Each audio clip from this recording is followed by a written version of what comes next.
দাঁতৰ বিভিন্ন দাগ, চিখৰৰ, গুটখাৰ, পোকে খোৱা সমস্যা, অইন গুটখাৰ দাগ বা আপোনালোকৰ যদি দাঁত পোকে খোৱা সমস্যা আছে, লগতে আপোনালোকৰ যদি মুখৰ পৰা বেয়া গোন্ধ ওলায়, এই গোটেইখিনি বস্তু আপোনালোকে যথেষ্ট উপকৃত হ'ব এই বস্তুখিনি ব্যৱহাৰ কৰি পেলাই। বিশেষকৈ আপোনালোকৰ দাঁত পোকে খোৱা সমস্যা, লগতে আপোনালোকৰ যি গুটখা বা অইন দাগ আছে বা কিছুমানৰ বহুত বেছি তামোল খোৱাৰ ফলত দাঁতত দাগ হয়, তেতিয়াহ'লে আপোনালোকে যথেষ্ট পৰিমাণে উপকৃত হ'ব এই বস্তুখিনি ব্যৱহাৰ কৰি। কি কি বস্তু মই ইয়াতে ব্যৱহাৰ কৰিছোঁ আপোনালোকে ভিডিঅ'টিৰ শেষত গম পাব। গোটেইখিনি বস্তু মই ধুনীয়াকৈ দেখুৱাই দিছোঁ, আপোনালোকে চাই ল'ব যিসকলৰ প্ৰয়োজন, আৰু যিসকলে অপ্ৰয়োজনীয় বুলি ভাবে ভিডিঅ'টি, তেওঁলোকে ভিডিঅ'টি স্কিপ কৰিব পাৰে। নিশ্চিন্ত মানে আপোনালোকে গোটেইখিনি বস্তু ব্যৱহাৰ কৰিব পাৰিব, সৰু ল'ৰা ছোৱালীৰ পৰা একেবাৰে বয়সস্থজনলৈ, কিয়নো গোটেইখিনি বস্তু নেচাৰেল।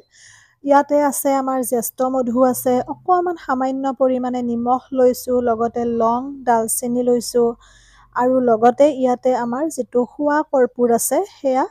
আপোনালোকক গোটেইখিনি বস্তু মই শেষৰ ফালে দেখুৱাই দিছোঁ, এনে এবাৰ তথাপিও কৈ দিছোঁ। আৰু বহুতৰে মুখৰ গোন্ধ ওলায়, সেইটো তাৰ বাবে আপোনালোকে প্ৰথমতে ডক্তৰৰ পৰামৰ্শ লোৱাটো খুব বেছি জৰুৰী, কিয়নো আমাৰ ভিতৰুৱা বিভিন্ন সমস্যাৰ বাবে মুখৰ গোন্ধ ওলায়, বিশেষকৈ লিভাৰৰ প্ৰব্লেমৰ বাবে। গতিকে ডক্তৰৰ পৰামৰ্শ ল'ব লাগিবই আমি। তাৰ উপৰিও আমি ঘৰুৱা কিছুমান পদ্ধতিৰে নিজকে পৰিষ্কাৰ পৰিচ্ছন্নকৈ ৰাখিব পাৰোঁ, সেই বস্তুখিনিহে মই আপোনালোকৰ লগত শ্বেয়াৰ কৰোঁ। বা কুহুমীয়া গৰম পানীৰে অকণমান নিমখ লৈ পেলাই যদি কুলুকুলি কৰা হয় ভালকৈ ৰাতিপুৱা, তেতিয়াও আমাৰ মুখখন ধুনীয়া সতেজ হৈ থাকে। তেনেকুৱা ধৰণৰ নীতি নিয়মবোৰৰ বাবে আচলতে আমাৰ ডক্তৰৰ পৰামৰ্শ বা তেনেকুৱা প্ৰয়োজন নাই, সেইখিনি আমি নিজে দৈনন্দিন জীৱনত পৰিষ্কাৰ পৰিচ্ছন্ন হৈ থাকিবৰ বাবে ব্যৱহাৰ কৰোঁ। যেনে ধৰি লওক নখৰ কোণাপুত যোৱা বা আমাৰ ভৰিখন পানীয়ে খোৱা, এইবোৰ সমস্যা আমাৰ যদিও আমি পৰিষ্কাৰ পৰিচ্ছন্ন বুলি নিজকে ভাবোঁ, তথাপিও মানে কেতিয়াবা তেনেকৈয়ে গম নোপোৱাকৈয়ে কোনোবাখিনিত আমাৰ এটা অৱহেলা বা ধৰি লওক এলাহ থাকি যায়, যাৰ ফলত আমাৰ নিজৰ প্ৰতি কেয়াৰ লোৱাত কম হয়, আৰু সেইবাবে তেনেকুৱা ধৰণৰ সমস্যাবোৰে আমাক দেখা দিয়ে। আকৌ আমি যেতিয়া কেয়াৰ ল'বলৈ আৰম্ভ কৰোঁ তেতিয়া ঠিক হৈ যায়। দাঁতকেইটা দেখুৱাই দিছোঁ, কাৰণ বহুকেইজনে কয় কেতিয়াবা যে তোমাৰ দাঁতকেইটা দেখুৱাচোন কিমান পৰিষ্কাৰ চাওঁ, সেইবাবে দাঁতকেইটা মই দেখুৱাই দিছোঁ। যিমান পাৰোঁ মই ঘৰুৱা পদ্ধতিৰে এনেকৈ পৰিষ্কাৰ কৰোঁ। আগতে মই নেমু টেঙা দিছিলোঁ এটা ভিডিঅ'ত। নেমু টেঙাটো আমাৰ বাবে বহুত বেছি ভাল, কিন্তু কিছুমানৰ দাঁত টেঙাই বা টেঙা খোৱা তেনেকৈ অভ্যাস নাই, তেওঁলোকৰ বাবে প্ৰব্লেম। সেইবাবে মই এইবাৰ টেঙাটো এড কৰা নাই। এনেদৰে ব্যৱহাৰ কৰিব, সুফল আপোনালোকে পাব। চিখৰৰ দাগ বা বিভিন্ন গুটখাৰ দাগ যাৰ যাৰ হৈছে, তেওঁলোকেতো এদিনতে সুফল নাপায়, কিয়নো এই দাগবোৰ যিহেতুকে বহুদিন পুৰণি।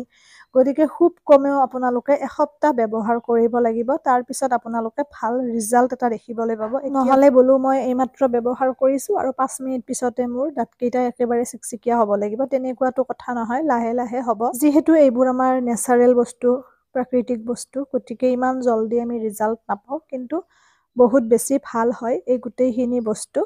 আপোনালোকে অভিজ্ঞজনৰ পৰা জানি ল'বও পাৰিব গোটেইখিনি বস্তুৰ বিষয়ে, বা আপোনালোকে চাব পাৰে, বিভিন্ন নেটতো চাব পাৰে। আৰু যিটো জ্যেষ্ঠ মধুৰ কথা ক'লোঁ, যিসকলৰ নন ষ্টপ কাহি থাকে বা কাহি থকা সমস্যা আছে, তেওঁলোকে যদি অকণমান মুখত লৈ থাকে, তেতিয়াহ'লেও কাহৰ সমস্যাটো বহু পৰিমাণে সুফল পোৱা যায়। জ্যেষ্ঠ মধুটো বহুত বেছি ভাল। আৰু ক'ত পায় সেইটো কৈছোঁৱে আপোনালোকক, মছলা পোৱা দোকানতো পায়, আৰু লগতে আপোনাৰ পূজাৰ সামগ্ৰী পোৱা দোকানতো পায় জ্যেষ্ঠ মধু আৰু কৰ্পূৰ, এই দুইটা বস্তু। আশা কৰোঁ আপোনালোকে ভাল পালে ভিডিঅ'টি চাই শ্বেয়াৰ কৰিব, কেনেকুৱা পালে জনাব, আৰু বস্তুখিনি আপোনালোকে চাই লওক কি কি বস্তু মই ব্যৱহাৰ কৰিছোঁ, পলম নকৰোঁ। আৰু দাঁতৰ পৰা বিভিন্ন গুটখাৰ দাগ, সেয়া লাগিলে চিখৰৰ দাগেই হওক বা অইন গুটখাৰ দাগেই হওক, বা আপোনাৰ যদি দাঁত পোকে খোৱা সমস্যা আছে, লগতে যদি আপোনালোকৰ মুখৰ পৰা বেয়া গোন্ধ ওলায়, তেতিয়াহ'লে এই গোটেইখিনি সমস্যাৰ পৰা আপোনালোকে কিছু পৰিমাণে হ'লেও পৰিত্ৰাণ পাব। এইখিনি ঘৰুৱা উপায়েৰে, একেবাৰে ঘৰুৱা বস্তু, সহজতে পোৱা বস্তু, আৰু কোনো ধৰণৰ ছাইড এফেক্ট নাই। সৰু বাচ্ছাৰ পৰা ডাঙৰলৈ সকলোৱে ব্যৱহাৰ কৰিব পাৰিব। আগতে ইতিমধ্যে মই এটি দিছিলোঁ আপোনালোকক, গুটখাৰ দাগ কেনেকৈ আঁতৰাব পাৰি, আৰু বহুতে উপকৃত হৈছিল। কিন্তু তাত নেমু টেঙাটো দিয়াৰ ফলত বহুতে দাঁত টেঙুৱা বা তেনেকৈ টেঙা টেঙা ভাৱ এটা থাকে বুলি পেলাই জনাইছিল, কিন্তু একো কথা নাছিল। তেনেকৈ ময়ো ব্যৱহাৰ কৰোঁ নেমু টেঙাটো, যিহেতুকে আমি খাওঁ বা নেমু টেঙা আমাৰ বাবে বহুত উপকাৰী।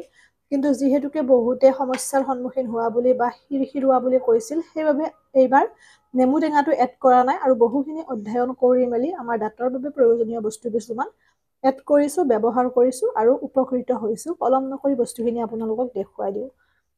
এয়া হৈছে কৰ্পূৰ। চাওক, এইটো খোৱা কৰ্পূৰ। আপোনালোকে পেকেট চিষ্টেমতো পায়।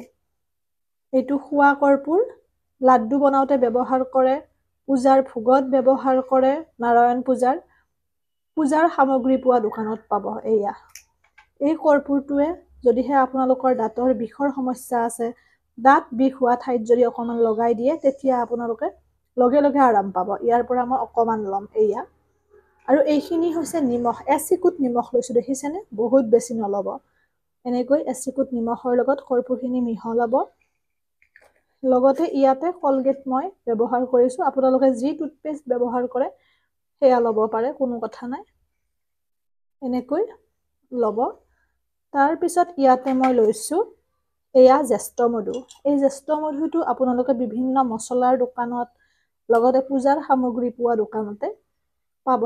এই জ্যেষ্ঠ মধুটোৱে আপোনালোকৰ যদি কাৰোবাৰ বহুত বেছি কাহৰ সমস্যা থাকে, তেওঁলোকেও যদি খায় বহুত বেছি উপকৃত হয়। মিঠা মিঠা লাগে আৰু লগতে দাঁতৰ বিষৰ সমস্যা দূৰ হয় আৰু বহুত ভাল আমাৰ বাবে। এনেকৈ ৰুকি পেলাই মই লৈ লৈছোঁ জ্যেষ্ঠ মধু। সকলোৱে ব্যৱহাৰ কৰিব পাৰিব নিশ্চিন্ত মনে।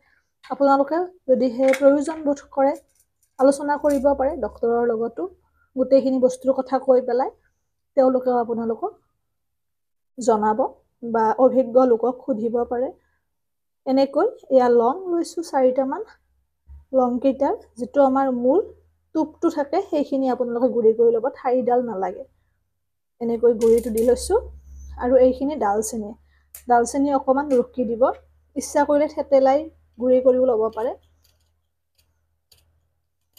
এনেকৈ ধুনীয়াকৈ মিশ্ৰণটো আপোনালোকে বনাই ল'ব। বনাই পেলাই এই মিশ্ৰণটোৰে আপোনালোকে দাঁত মাজিব।